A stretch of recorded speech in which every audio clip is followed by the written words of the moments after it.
제가 얼마 전에 저희 이제 두 아들이 이제 자는 것을 한번 본 적이 있는데, 이제 요즘은 저희 둘째가 많이 커가지고요. 큰애랑 거의 뭐 등치가 키도 비슷합니다. 근데 자는 모습을 이렇게 보는데 둘이 너무 똑같은 거예요. 엎드려서 이렇게 잠을 자고 있더라고요. 근데 자는 모습이 너무 똑같아서 막 웃기기도 하고, 이런 엎드려 자는 잠이 별로 몸에 좋지 않거든요. 그래서 제가 걱정도 되고, 그래서 제 아내한테 얘기했어요. 야, 쟤들이 저렇게 잔다고. 그랬더니 저희 아내가 저를 쓱 쳐다보더니 하는 말이, 당신도 그렇게 잔다고. 알고 보니까 제가 그렇게 잡니다. 이걸 부전자전이라 그러죠. 그러니까 좀 좋은 걸 닮았으면 좋겠는데 어떻게 그렇게 안 좋은 거는 딱 닮는지 모르겠어요. 여러분 자녀들 그렇지 않습니까? 좀 좋은 걸 닮아야 되는데 이상하게 안 좋은 거는 잘 닮는 것 같아요. 오늘 우리가 말씀 가운데 보면 이 부전자전의 이야기가 그대로 드러나는 말씀입니다. 우리가 지난주까지 아브라함에 대한 이야기를 나눴어요. 오늘 말씀은 아브라함의 아들 이삭에 대한 그 얘기입니다. 여러분, 이삭은 어떤 사람입니까? 아주 특별한 아브라함으로부터 이 축복을 받았던 아들이죠. 오늘 4절 말씀을 한번 볼게요. 4절 말씀에서 이렇게 얘기합니다. 내 자손을 하늘의 별과 같이 번성하게 하며 이 모든 땅을 내 자손에게 주리니 내 자손으로 말미암아 천하 만민이 복을 받으리라. 이런 하나님께서 천하 만민이 복을 받을 수 있도록 아브라함을 부르셨죠. 이제 아브라함을 이어서 이제 이삭에게 이 축복을 이어가도록 말씀하셨습니다. 참 축복의 사람이고 믿음의 사람이에요. 여러분, 그런데 이후에 진행되는 이삭의 내용을 보면 전혀 믿음의 사람 같이 보이지 않습니다. 아버지 아브라함과 똑같은 실수를 해요. 어떤 실수입니까? 아내 리브가를 여동생이라고 속입니다. 어떻게 이런 부전자전이 다 있습니까? 여러분, 이 사람들이 어떤 사람들이에요? 믿음의 사람들 아닙니까? 이 믿음의 사람들도 이런 실수를 합니다. 우리가 이걸 보면서 위로를 받는 것 같아요. 우리가 지난주에도 그런 말씀을 함께 나눴죠. 주님께서 우리에게 요구하시는 믿음은 100%의 믿음이 아닙니다. 만약에 100%의 믿음을 가져야만 구원을 받는다면 이 시간 저도 그렇고 여러분도 그렇고 이 자리에 앉아 있을 분이 아무도 없습니다. 주님께서 우리에게 요구하시는 믿음이 뭡니까? 우리가 때로는 실수하고 때로는 넘어지고 때로는 잘못한다 할지라도 주님께 방향을 맞춰서 믿음으로 한 걸음 한 걸음 떼는 겁니다. 여러분, 이것이 주님께서 우리에게 요구하시는 믿음이에요. 이것이 바로 51%의 믿음이라고 말씀드렸죠. 여러분, 이 믿음으로 끝까지 승리하게 되시길 주 이름으로 축복합니다. 아멘. 오늘 우리가 이제 말씀 가운데 한번 살펴볼 것은요, 여러 가지 생각할 것들이 있어요. 여러분, 특별히 아브라함도 그렇고 이삭도 그렇고 어떻게 이런 똑같은 실수를 반복하냐는 겁니다. 이런 믿음의 사람들이 이런 정도면 우리도 예외는 아닙니다. 우리도 분명히 이런 실수를 할 수 있다라는 거예요. 여러분, 도대체 왜 이삭이 이런 실수를 했는가? 여러분, 오늘 말씀 가운데 분명히 보여지는데요. 여러분, 7절과 9절 말씀을 제가 읽어볼 테니까 여러분 동일하게 반복되는 걸 한번 찾아보십시오.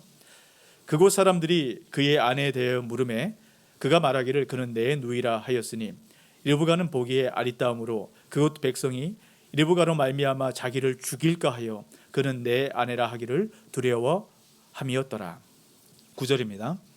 이에 아비멜렉이 이삭을 불러 이르되 그가 분명히 내 아내거늘 어찌 내 누이라 하였느냐.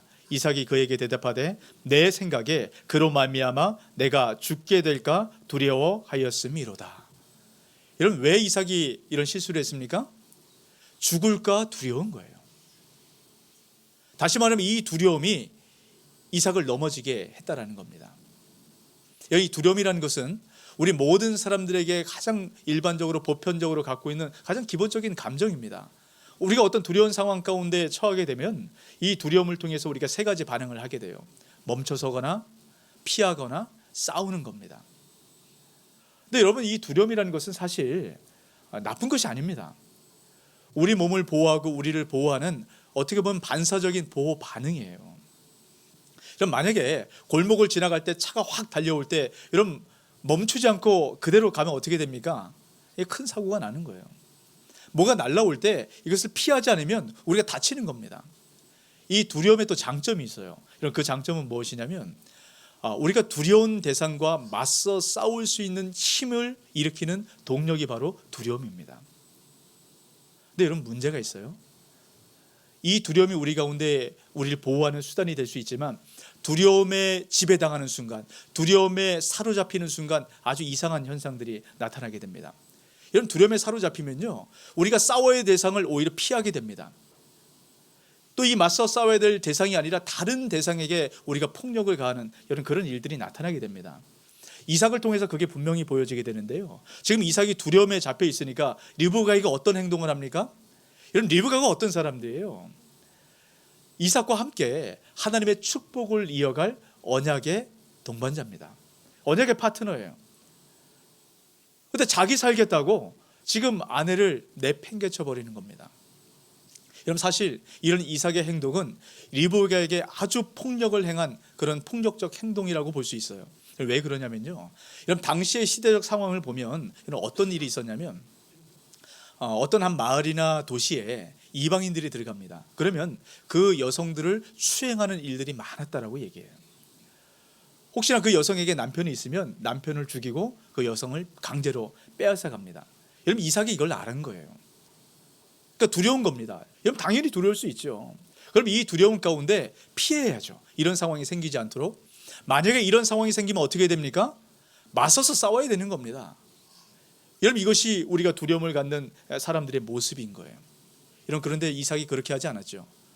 위기 상황 가운데 오히려 아내를 내팽개쳐 버렸어요. 왜 그렇게 됐을까요? 두려움에 사로잡혔기 때문입니다. 두려움의 지배를 받았기 때문이에요. 여러분, 지금 이 시대는 두려움에 가득 찬 시대입니다. 특별히 요즘에 신종 코로나 바이러스 때문에 많은 사람들이 두려움 가운데 떨고 있지 않습니까? 제가 처음에 말씀드렸던 것처럼 여러분, 이 두려움이 나쁜 것만은 아니에요. 이 두려움 때문에 아주 좋은 문화가 생겨나고 있습니다. 저희 집에 이 머스마들은 그렇게 안 씻어요. 좀 씻으래도 그렇게 안 씻습니다. 근데 이 신종 코로나 바이러스가 생기니까 씻지 말래도 그렇게 들이가 씻어요. 아주 좋은 개인 청결의 이런 문화가 생기는 것 같아요. 여러분, 그리고 또 우리가 기침할 때 사실 예전엔 편하게 막 기침하지 않았어요? 근데 요즘은 기침할 때 기침 예절이 있죠. 입을 가리고 이렇게 기침을 하게 됩니다. 여러분, 이것이 좋은 문화를 만들어냅니다. 여러분, 그리고요, 이 주변에 이 마스크가 없거나 이런 사람들에게 마스크를 나눠주는 이런 나눔의 문화도 생기고, 엘리베이터 같은 곳에 보면 사실 많은 사람들이 누르지 않습니까? 이게 좀 지저분할 수 있어요. 또 많은 사람들이 이 소독제를 가지고 여기 뿌려서 깨끗하게 닦는 이런 문화가 생겨나고 있는 겁니다. 두려움 때문에 이런 좋은 문화가 만들어지고 있어요. 근데 지금 이 두려움이 이 단계를 넘어서고 있습니다. 두려움에 지배를 당하고 있어요. 여러분, 이것을 가중하는 것이 가짜뉴스입니다. 이런 신종 코로나 바이러스에 대한 가짜뉴스, 정말 내용은 황당하거든요. 이런 거예요.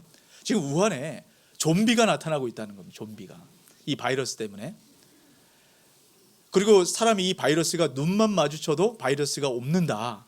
이렇게 얘기를 해요. 이것을 예방하기 위해서는 손 세정제를 들여 마시면 예방할 수 있다. 말도 안 되는 얘기 아닙니까? 근데 이것이 두려움에 사로잡히는 순간, 지배당하는 순간 정상적인 판단을 못하고 이게 믿어지는 거예요. 여러분, 지금 두려움에 사로잡힌 현상이 지금 곳곳에 나타나고 있습니다. 여러분, 그것이 무엇인지 아세요?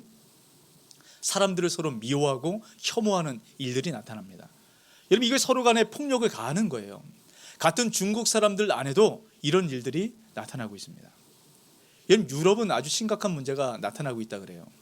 중국인들이 유럽에 가면요, 식당에 들어오지 못하게 한다는 겁니다. 그리고 침을 뱉거나 폭력을 가하는 이런 그런 일들이 나타난대요. 여러분, 이것이 중국 사람을 넘어서 이 유색 인종들에게 인종 혐오의 문제로 점점 확산되고 있다는 겁니다. 여러분, 이것은 멀리서 찾을 필요도 없습니다. 여러분, 국내에서도 마찬가지예요. 저는 이렇게 좀 말을 많이 하는 사람이다 보니까 때로 이렇게 목이 말라서 기침을 할 때가 있어요. 근데 요즘 기침을 못 해요. 어디 기침하면 사람들이 쌍심지를 켜고 쳐다보고요, 어디 외국 나갔다 왔더니 난리가 납니다. 사람들을 미워하기 시작하는 겁니다. 여러분, 경계하고 조심하는 걸 넘어서서 미워하기 시작하는 거예요. 여러분, 이것이 두려움에 사로잡혔다는 증거입니다. 여러분, 지금은 이 전염병보다 더 심각한 것이 두려움의 전염병이에요. 이 두려움의 문제는 이 바이러스 같은 이 전염병의 문제만이 아닙니다. 지금 우리가 살아가는 이 현대인들은 이 두려움에 잡혀 있다 그래요. 불안 사회라고 얘기합니다. 어떤 통계에 보면 10명 중에 1명 이상은 이 불안 증세 때문에 아주 두려움에 떨고 있다는 겁니다. 이런 우리가 잘 아는 것처럼 아주 유명한 그 개그맨 또 아이돌 스타 인기 절정에 있을 때요 활동을 중단했어요. 이유는 한 가지입니다. 두려움 때문에 두려움. 공연을 하다가 이 관객 중에서 누가 뛰쳐나와서 자기를 해칠 것 같고 죽일 것 같고 이런 두려움이 확 사로잡힌다라는 겁니다. 그래서 도저히 뭐 인기고 뭐고 할 수가 없다라는 거예요. 여러분 이게 연예인들만의 문제입니까? 우리도 그렇지 않습니까? 저도 곰곰이 생각해 보니까 이런 두려움이 있는 것 같아요. 저는 무엇이 저를 가장 두렵게 할까 생각해 보니까 저는 이 설교가 가장 두려운 대상이 돼요. 여러분 그렇다고 제가 이 설교를 두려워한다는 것은 제가 설교하다가 누가 뛰쳐나와서 저를 뭐 해칠까 봐 이렇게 두려워하는 건 아니에요. 저는 이 말씀 앞에 설 때마다 늘 두렵습니다. 온전한 하나님 말씀을 내가 전하고 있을까? 내가 이 말씀대로 살아가고 있을까? 늘 두렵고 떨리는 마음으로 이 말씀을 전해요. 여러분 때로는 이렇게 말씀 앞에 두렵다 보면 어느 순간에 이 두려움에 사로잡힐 때가 있어요. 그때 제게 나타나는 반응은 뭐냐면 예민해집니다. 아주 날카로워져요. 특별히 이 토요일 저녁 같은 경우에는 제가 이 말씀 앞에 깊이 머무는 이제 그런 시간인데 아이들이 막 떠들거든요. 그럼 막 아이들 막 혼내는 거예요. 조용히 하라고. 여러분 이게 두려움에 사로잡혔을 때 나타나는 반응입니다. 여러분 사실 두려움이라는 것은 우리를 겸손하게 만들어줘요. 그래서 다시 한번 우리가 이 말씀 가운데 온전히 살아가는가 여러분 이렇게 세워줄 수 있습니다. 그런데 두려움에 사로잡히면 비정상적인 반응이 나타납니다. 지금 한국 교회와 이 사회가 두려움에 사로잡혀 있는 것 같아요. 여러분 그렇게 나타나는 현상이 무엇인지 아십니까? 가장 서로 사랑해야 될 목회자와 성도가 반목을 합니다. 내 몸같이 사랑해야 될 이런 성도와 성도 간에 서로 문제를 일으켜요. 서로 갈등을 일으킵니다. 이런 부부 간에 등을 져요. 부모와 자식 간에 거리를 두기 시작합니다. 왜 이런 현상이 생겼을까요? 두려움 때문입니다. 두려움이 우리를 지배하는 순간 우리가 정상적인 판단이 멈춰버리는 거예요. 우리가 이때 어떻게 해야 될까요? 두려움을 넘어서야 됩니다. 여러분 어떻게 우리가 이 비정상적인 판단을 하도록 만드는 이 두려움을 넘어설 수 있을까? 우리가 오늘 말씀을 통해서 세 가지로 한번 살펴보도록 할 겁니다. 여러분 첫 번째입니다. 우리가 두려움을 넘어설 수 있는 방법은 무엇이냐면 두려움의 원인이 무엇인가를 찾아봐야 돼요. 오늘 말씀해 보면 이삭에게 이 두려움의 근본적인 원인이 무엇인가를 말씀합니다. 여러분 9절 말씀이에요. 같이 한번 읽어봅니다. 이에 아비멜렉이 이삭을 불러 이르되 그가 분명히 내 아내건을 어찌 내 누이라 하였느냐. 이삭이 그에게 대답하되 내 생각에 그로 말미암아 내가 죽게 될까 두려워하였음이로다. 지금 이삭이 왜 두려워하겠습니까? 내 생각에, 이삭의 생각에 내 아내 때문에 내가 반드시 죽임을 당할 거야 라고 생각한 거예요. 제가 처음에 이 시대의 상황을 말씀을 드렸죠. 여러분 당시에 충분히 그런 일들이 일어날 수 있습니다. 근데 이삭에게 그런 일들이 일어났습니까? 아니에요. 그렇게 일어나지 않았습니다. 이삭이 두려워하는 블레셋 사람들, 자기를 죽이고 아내를 빼앗아갈 것이라고 생각했던, 악하다라고 생각했던 여러분 이 블레셋 사람들의 모습을 보면 오히려 이삭보다 선한 모습, 의로운 모습이 나타납니다. 여러분 10절을 보세요. 아비멜렉이 이르되, 블레셋의 왕입니다. 내가 어찌 우리에게 이렇게 행하였느냐. 백성 중 하나가 내 아내와 동침할 뻔하였도다. 내가 죄를 우리에게 입혔으리라. 여러분 이 모습을 보면 아비멜렉이 더 이삭보다 의로운 것 같습니다. 지금 이삭이 자기가 하고 있던 이 생각에 사로잡혀서 이 추측으로 이런 행동을 행한 거예요. 그럼 다시 말하면 이삭은 내 생각 때문에 스스로 두려움을 만들어낸 겁니다. 여러분 사실 이런 일들이 우리 가운데 많아요. 여러분 우리가 어떤 그 큰 문제 때문에 서로 관계에 어려움들이 생깁니까? 아니에요. 아주 사소한 문제, 아무것도 아닌 문제, 이러면 이것이 내 안에서 만들어낸 가짜 뉴스가 아주 심각한 문제를 만들어내기 시작합니다. 그렇지 않은데 정말 그렇다고 믿게 되는 거예요. 흔히 우리가 하는 얘기가 있죠. 누가 아라고 얘기하는데 어라고 듣는 거예요. 여러분 아무리 아라고 얘기해도 내가 어라고 믿으면 정말 그게 아가 어로 들려요. 여러분 아가 어가 되는 과정이 있습니다. 누가 아라고 얘기를 했어요. 근데 가만히 얼핏 잘못 들었어요. 내 생각 가운데 그 얘기를 잘못 들었어요. 그럼 이렇게 되는 거예요. 놀라는 거죠. 진짜야? 이제 이렇게 다시 한번 새겨 듣게 됩니다. 이게 몇 번 반복되면 어떻게 되는 줄 아세요? 진짠가? 이게 진짜일까? 이렇게 돼요. 이게 마지막 순간에 이렇게 됩니다. 진짜 그렇다는 거죠. 그러면 아도 어가 되는 거예요. 왜요? 내 생각에 틀에 잡혀 있으면 그렇게 보이게 돼 있는 겁니다. 여러분, 이것을 깨트려야 돼요. 이 근원적인 두려움의 문제인 내 생각을 깨트려야만 됩니다. 그래야 우리가 두려움을 넘어설 수 있어요. 그럼 어떻게 내 생각을 깨트릴 수 있을까? 여러분, 두 번째입니다. 모든 상황 속에서 하나님께서 말씀하신 하나님의 뜻이 무엇인지 분별하는 힘을 길러야 돼요. 오늘 1절 말씀을 한번 보세요. 아브라함의 때에 첫 흉년이 들었더니 그 땅에 또 흉년이 들매 이삭이 그랄로 가서 블레셋 왕 아비멜렉에게 이르렀더니, 여러분, 아브라함 때에 들었던 첫 흉년, 아주 심각한 흉년이 이삭 때에 또 들은 겁니다.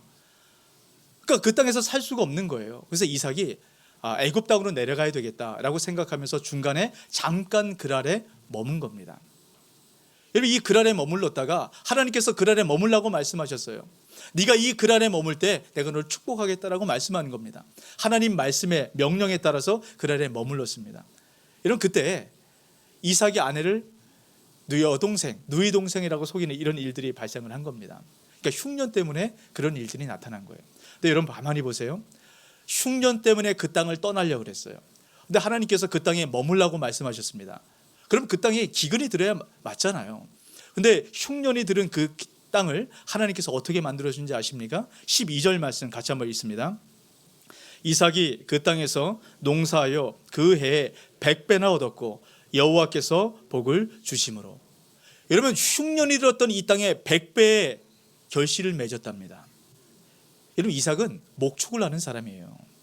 농사를 지어본 적이 없습니다. 근데 농사를 지었는데 100배의 소출을 얻었답니다. 여러분, 13절 말씀 가운데 보면요, 여러분, 양떼도 많아졌고요, 종들도 많아져서 아주 창대하고 아주 큰 부자가 되었다라고 이야기를 합니다. 여러분, 이삭의 이야기가 여기까지만 머물러서 딱 끝났으면 좋겠어요. 근데 그 뒤에 이어지는 얘기가 뭔가요? 또 다른 고난이 이삭에게 닥칩니다. 여러분, 이삭이 이렇게 잘 나가는 걸 보니까 이 블레셋 사람들이 시기가 난 거예요. 얘는 우리는 아무리 농사해도 안 되는데 도대체 넌 뭐냐? 시기가 나서 우물을 메어버렸습니다. 그리고 이삭을 그 땅에서 내쫓아버렸어요. 여러분, 농사를 짓다가 땅에서 내쫓기면 어떻게 됩니까? 다 두고 나가야 되는 거거든요. 억울한 겁니다. 근데 이 억울한 상황을 한 번이 아니고요, 3번이나 경험하게 돼요. 여러분, 지금 이삭이 왜 그 땅에 머물고 있습니까? 주님께서 머물라 했거든요. 이삭은 애굽으로 내려가고 싶었어요. 주님께서 말씀하셔서 그 말씀 가운데 순종해서 그랄에 머물렀습니다. 여러분, 보세요. 주님께서 말씀하셨으면 최소한 책임져 줘야 되지 않습니까? 이런 억울한 일을 당하지 않도록 해주셔야 되지 않아요? 근데 주의 말씀에 순종했는데 이런 억울한 일을 당합니다. 아마 이삭 마음건데 그런 생각 들었겠죠. 하나님, 이게 도대체 뭐예요? 내가 잘 말씀대로 순종해서 그 모든 것 버리고 했는데, 하나님 말씀대로 따랐는데 이게 뭡니까? 이런 질문을 하나님께 드릴 수 있습니다. 여러분, 그런데 이삭에게 어떤 결론이 났는지 아십니까? 이런 22절 말씀입니다. 이삭이 거기서 옮겨 다른 우물을 팠더니 그들이 다투지 아니하였으므로 그 이름을 르호봇이라 하여 이르되 이제는 여호와께서 우리를 위하여 넓게 하셨으니 이 땅에서 우리가 번성하리로다. 하나님께서 어떻게 하십니까? 땅을 넓게 하셨다는 거예요. 이삭이 이 3번의 과정을 통해서 하나님께서 내 삶을 이렇게 행하셨다는 것을 깨달아 알게 됐습니다. 그리고 하나님께 감사의 지금 고백을 하게 되는 거죠. 이삭의 삶을 보세요. 고난과 축복이 계속적으로 이어집니다. 여러분, 이삭만 그렇습니까? 우리 인생이 그렇잖아요. 여러분, 우리 인생 한번 보세요. 하나님께서 늘 축복만 주셨으면 좋겠는데 이런 고난이 있지 않습니까? 왜 고난이 있을까? 이 고난 후에 하나님께서 다시 축복을 주세요. 근데 또 고난이 찾아옵니다. 계속 이게 반복되는 겁니다. 여러분, 하나님께서 우리를 축복의 사람으로 불러주셨습니다. 그러면 아예 계속 축복만 주셨으면 좋겠는데 고난을 왜 주시냐는 거예요. 우리가 그 이유를 알아야 됩니다. 전도서 3장 1절에서 2절 말씀입니다. 범사에 기한이 있고 천하만사가 다 때가 있나니 날 때가 있고 죽을 때가 있으며 심을 때가 있고 심은 것을 뽑을 때가 있으며, 하나님께서 천하만사에 때를 주셨대요. 근데 이 때를 보면 날 때가 있고 죽을 때가 있고 아플 때가 있고 치료받을 때가 있고 슬플 때가 있고 기쁠 때가 있고 아주 많은 때를 얘기합니다. 여러분 이상하지 않습니까? 그냥 늘 살아있는 그 행복들, 늘 기쁨들, 늘 춤추는 것들, 여러분 이거 하나님 주시면 좋잖아요. 근데 왜 하나님께서 우리 삶 가운데 이런 때를 주셨을까? 여러분 그것을 주님께서 분명하게 얘기하세요. 전도서 3장 14절 같이 있습니다. 하나님께서 행하시는 모든 것은 영원히 있을 것이라 그 위에 더할 수도 없고 그것에서 덜할 수도 없나니 하나님이 이같이 행하심은 사람들이 그 앞에서 경외하게 하려 하심인 줄을 내가 알았도다. 여러분 하나님께서 왜 우리에게 때를 주셨다고요? 왜 고난과 왜 축복과 이것을 계속 반복적으로 우리에게 주셨다라고 말씀합니까? 하나님을 경외하게 하려고, 하나님을 두려워하도록 주님께서 이런 때를 주셨다라고 말씀을 합니다. 여러분 하나님을 경외하기 시작할 때 이 땅 가운데 있는 두려움에서 우리가 넘어갈 수 있게 되는 거예요. 여러분 이 세상은 두려움이 가득한 세상입니다. 여러분 우리가 축복이라고 생각하는 것 많이 가졌을 때 이런 아무 문제가 없겠습니까? 이런 두려움에 사로잡히면요 많이 갖고 있는 사람들도 이것을 잃어버릴까 두려워해요. 그럼 없는 사람이 편할까요? 없는 사람은 내 삶이 채워지지 못할까 두려워합니다. 이 두려움을 이겨나갈 수 있는 가장 근원적인 방법은 하나님을 경외하는 겁니다. 그럼 하나님을 경외하는 것이 도대체 무엇일까? 여러분 우리가 그것을 살펴봐야 됩니다. 우리가 금방 읽었던 전도서 3장 14절 말씀 여러분 다시 한번 보세요. 그 하반절 말씀 가운데 보면 하나님이 이같이 행하심은 사람들이 그의 앞에서 경외하게 하려고. 어디 앞에서요? 하나님 앞에서. 경외함이라는 것은 하나님 앞에 머무르는 것입니다. 하나님 얼굴 앞에 머무는 거예요. 여러분 이것을 바로 성경은 경외함이라고 얘기합니다. 여러분 오늘 말씀은 그 경외함을 이렇게 표현합니다. 여러분 24절 같이 있습니다. 그 밤에 여호와께서 그에게 나타나 이르시되 나는 내 아버지 아브라함의 하나님이니 두려워하지 말라. 내 종 아브라함을 위하여 내가 너와 함께 있어 내게 복을 주어 내 자손이 번성하게 하리라 하신지라. 오늘 말씀에서는 이 하나님을 경외함을 내가 너와 함께 있겠다라는 표현으로 말씀을 하고 계세요. 하나님께서 우리와 함께 하실 때 그 이어지는 말씀이 뭡니까? 복을 주겠다라는 거. 여러분 이 말씀은 하나님께서 이미 3절을 통해서 하셨던 말씀입니다. 이삭이 흉년이 들어서 애굽으로 내려가려고 할 때 하나님께서 말씀하셨어요. 이삭아 네가 이 땅에 머물러라. 이 땅에 네가 머무르면 내가 너와 함께 있어 내가 너에게 복을 주겠다. 이런 3절 말씀을 통해서 하나님께서 분명하게 말씀을 하신 겁니다. 여러분 이 말씀을 통해서 하나님 마음이 느껴지십니까? 하나님은 우리와 어떻게든 함께 하고 싶은 거예요. 하나님 모든 상황 가운데 우리와 함께 하고 싶으신 겁니다. 여러분 우리 가운데 있는 이 고난과 이 축복 이 자체가 중요한 게 아닙니다. 정말로 중요한 것은 하나님께서 우리와 함께 하시는 것, 여러분 이것이 진정한 복의 근원이라는 것 여러분 믿으시길 주의 이름으로 축복합니다. 여러분 때로 우리 삶 가운데 고난이 올 때가 있어요. 실수할 때가 있습니다. 하지만 우리가 하나님과 함께 하기 시작할 때 주님께서 이것을 어떻게 바꿔 가십니까? 이런 100배의 축복으로 바꿔 가시는 거예요. 우리 실수를 하나님의 선하심으로 바꿔 가시는 겁니다. 하나님께서 우리와 함께 하실 때. 지금 이삭에게 이 고난과 축복의 여러 가지 때를 통해서 하나님께서 깨닫게 하시는 겁니다. 우리에게도 동일하게 말씀하시는 거예요.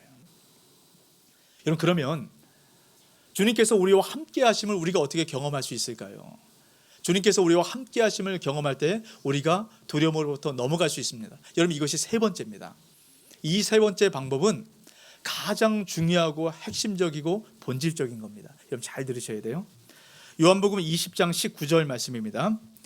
이날 곧 안식 후 첫날 저녁 때에 제자들이 유대인들을 두려워하여 모인 곳에 문들을 닫았더니 예수께서 오사 가운데 서서 이르시되 너희에게 평강이 있을지어다. 지금 상황은 어떤 상황이냐면 예수님께서 십자가에 달려 죽으셨습니다.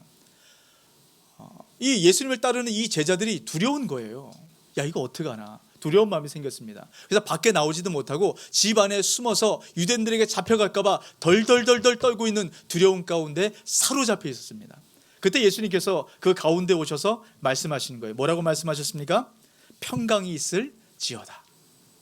여러분들, 예수님께서 아주 놀라운 일을 행하세요. 평강이 있을지어다 라고 말로만 하신 게 아닙니다. 그러고 나서 그들이 두려움 가운데 사로잡혀 있는 그들이 진짜로 평강을 누릴 수 있도록 주님께서 한 가지 행동을 하세요. 요한복음 20장 22절 말씀 같이 있습니다. 이 말씀을 하시고 그들을 향하사 숨을 내쉬며 이르시되 성령을 받으라. 뭘 하셨습니까? 훅 하고 숨을 내쉬셨어요. 그리고 이것을 뭐라고 얘기해요? 성령이라고 얘기합니다. 이런 하나님의 형상으로 지음받은 사람은 하나님의 숨으로 지음을 받았어요. 우리 육신은 흙으로 지음을 받았습니다. 그래서 육신은 흙으로 돌아가는 거예요. 하지만 우리 영혼은 하나님의 숨으로 지음을 받았습니다. 하나님의 숨으로 살아가기 시작할 때 사람이 되는 겁니다. 하나님의 숨으로 숨을 쉬기 시작할 때 우리 가운데 두려움이 떠나고 평강이 임하게 되는 거예요. 여러분, 홍순갈 씨가 썼던 태초에 여백이 있었다라는 책이 있습니다. 그러니까 천지창조를 아주 시적으로 표현한 아주 좀 재밌는 그런 책이에요. 근데 그 책에 보면 이런 표현을 했습니다. 숨 쉬다 라는 것이 하나님의 은혜가 담겨져 있던 말이라는 겁니다. 이런 숨이라는 건 뭡니까? 호흡이잖아요. 이렇게 숨 쉬는 거, 이 호흡입니다. 근데 쉬다라는 말은 쉰다는 거잖아요. 우리가 하나님의 숨으로 호흡하기 시작할 때 우리 가운데 참된 쉼, 안식의 은혜가 찾아온다는 겁니다. 참 의미 있는 얘기인 것 같아요. 이런 우리가 호흡할 때마다 우리가 어떤 존재인가, 우리가 무엇으로 살아가야 되는 존재인가, 여러분 날마다 기억하시길 바랍니다. 여러분, 주님께서 우리에게 말씀하십니다. 주님께서 주시는 성령, 이 성령은 예수의 영입니다. 이 성령은 우리가 예수 그리스도를 믿을 때 선물로 우리에게 받아지게 되는 거예요. 이 성령이 우리 가운데 있을 때 예수 그리스도와 함께 하심의 은혜를 경험하게 된다라고 얘기합니다. 여러분, 이 말씀이 참 중요한 말씀인데 요한복음 14장 16절 17절 말씀입니다. 내가 아버지께 구하겠으니 그가 또 다른 보혜사를 너희에게 주사 영원토록 너희와 함께 있게 하리니 그는 진리의 영이라. 세상은 능히 그를 받지도 못하나니 이는 그를 보지도 못하고 알지도 못함이라. 그러나 너희는 그를 아나니 그는 너희와 함께 거하시며 또 너희 속에 계시겠습니다. 이런 성령이 우리와 함께 계실 때 예수 그리스도가 우리와 함께 계심을 안다라는 겁니다. 그런데 세상은 이걸 모른대요. 세상은 성령을 받지도 못하고 보지도 못하고 알지도 못한다라고 얘기합니다. 오직 예수 그리스도를 믿는 저와 여러분만이 이 성령을 알게 되고 이 성령을 통해서 예수 그리스도와 함께 하심의 축복을 받아 누리게 된다는 거예요. 여러분, 이것이 얼마나 놀라운 축복입니까? 여러분, 그럴 때만이 우리 안에서 생기는 이 세상에서 주는 그 많은 가짜 정보들을 통해서 이런 거짓 뉴스를 만들어내는 내 생각을 깨뜨릴 수 있다는 거예요. 요한복음 14장 26절 27절 말씀입니다. 같이 한번 읽어봅니다.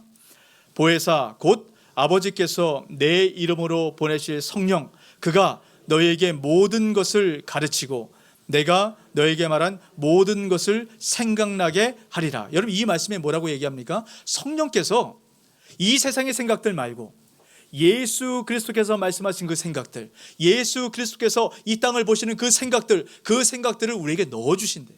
여러분, 그럴 때만이 이 세상의 잘못된 것들을 분별할 수 있는 분별의 은혜가 임하게 되는 겁니다. 여러분, 그때 나타나는 것이 무엇이냐면 이어서 이렇게 얘기합니다. 평안을 너희에게 끼치노니 곧 나의 평안을 너희에게 주노라. 내가 너희에게 주는 것은 세상이 주는 것과 같이 아니하리라. 너희는 마음에 근심하지도 말고 두려워하지도 말라. 주님께서 두려워하지 말래요. 평강을 주시겠답니다. 어떻게 할 때요? 성령을 통해서 주님께서 우리와 함께 하시기 시작할 때. 이런 우리가 살아가는 이 세상은 두려움이 가득한 세상입니다. 진리와 비진리가 구분하기 힘든 세상이에요. 이 세상 가운데 오로지 우리가 성령을 구하기 시작할 때 이 성령을 통해서 분별할 수 있는 은혜가 임하게 됩니다. 여러분, 그래서 다른 그 어떤 것보다 우리가 살아가는 이 세대에 더욱더 성령의 함께 하심의 은혜를 구하시길 주의 이름으로 축복합니다. 이런 그것이 우리가 살아가는 힘이 되는 거예요. 제가 오늘 말씀을 통해서 여러분에게 그 말씀을 드렸습니다. 이 땅 가운데 흉년이 있다는 거예요. 아브라함도 그랬고 이삭도 그랬습니다. 이런 어떤 흉년이 있습니까? 여러분, 흉년이 왔을 때 왜 내 인생 가운데 이런 흉년이 있을까? 하나님께서 나를 축복하지 않기 때문일까? 내가 제대로 믿지 못하기 때문일까? 여러분, 이것은 주님께서 주시는 생각이 아니에요. 우리가 만들어낸 생각입니까? 여러분, 왜 그렇습니까? 아브라함도 이삭도 흉년을 경험했습니다. 근데 문제는 왜 하나님께서 이 흉년을 주시는가? 이런 우리가 그 이유를 알아야 돼요. 이런 어떤 흉년을 갖고 있습니까? 때로는 사랑하는 가족을 잃은 이런 이 흉년이 우리 안에 올 때가 있어요. 때로는 질병의 흉년이 찾아올 때가 있습니다. 때로는 관계의 어려움의 흉년이 찾아올 때가 있어요. 때로는 자녀들의 문제와 내 인생의 진로의 문제들, 사업장의 문제들, 여러분, 이런 흉년들이 우리에게 찾아올 때가 있습니다. 여러분, 왜 하나님께서 이 흉년을 주실까요?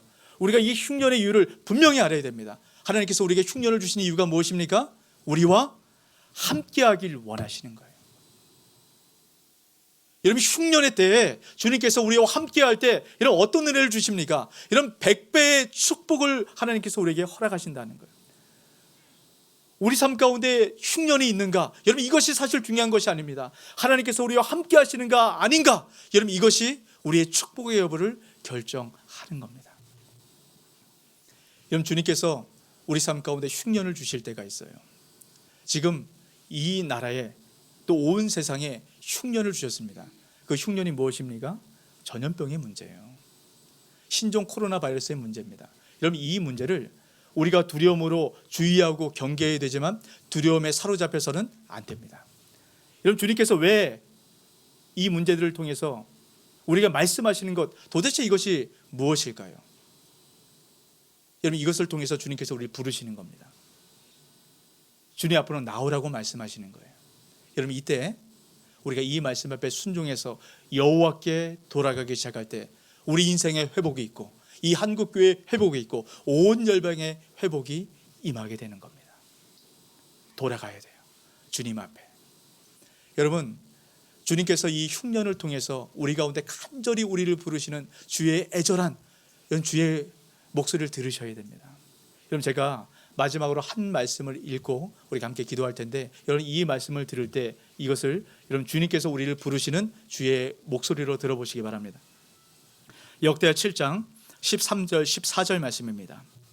혹 내가 하늘을 닫고 비를 내리지 아니하거나 혹 메뚜기들에게 토산을 먹게 하거나 혹 전염병이 내 백성 가운데 유행하게 할 때에 내 이름으로 일컫는 내 백성이 그들의 악한 길에서 떠나 스스로 낮추고 기도하여 내 얼굴을 찾으면 내가 하늘에서 듣고 그들의 죄를 사하고 그들의 땅을 고칠지라.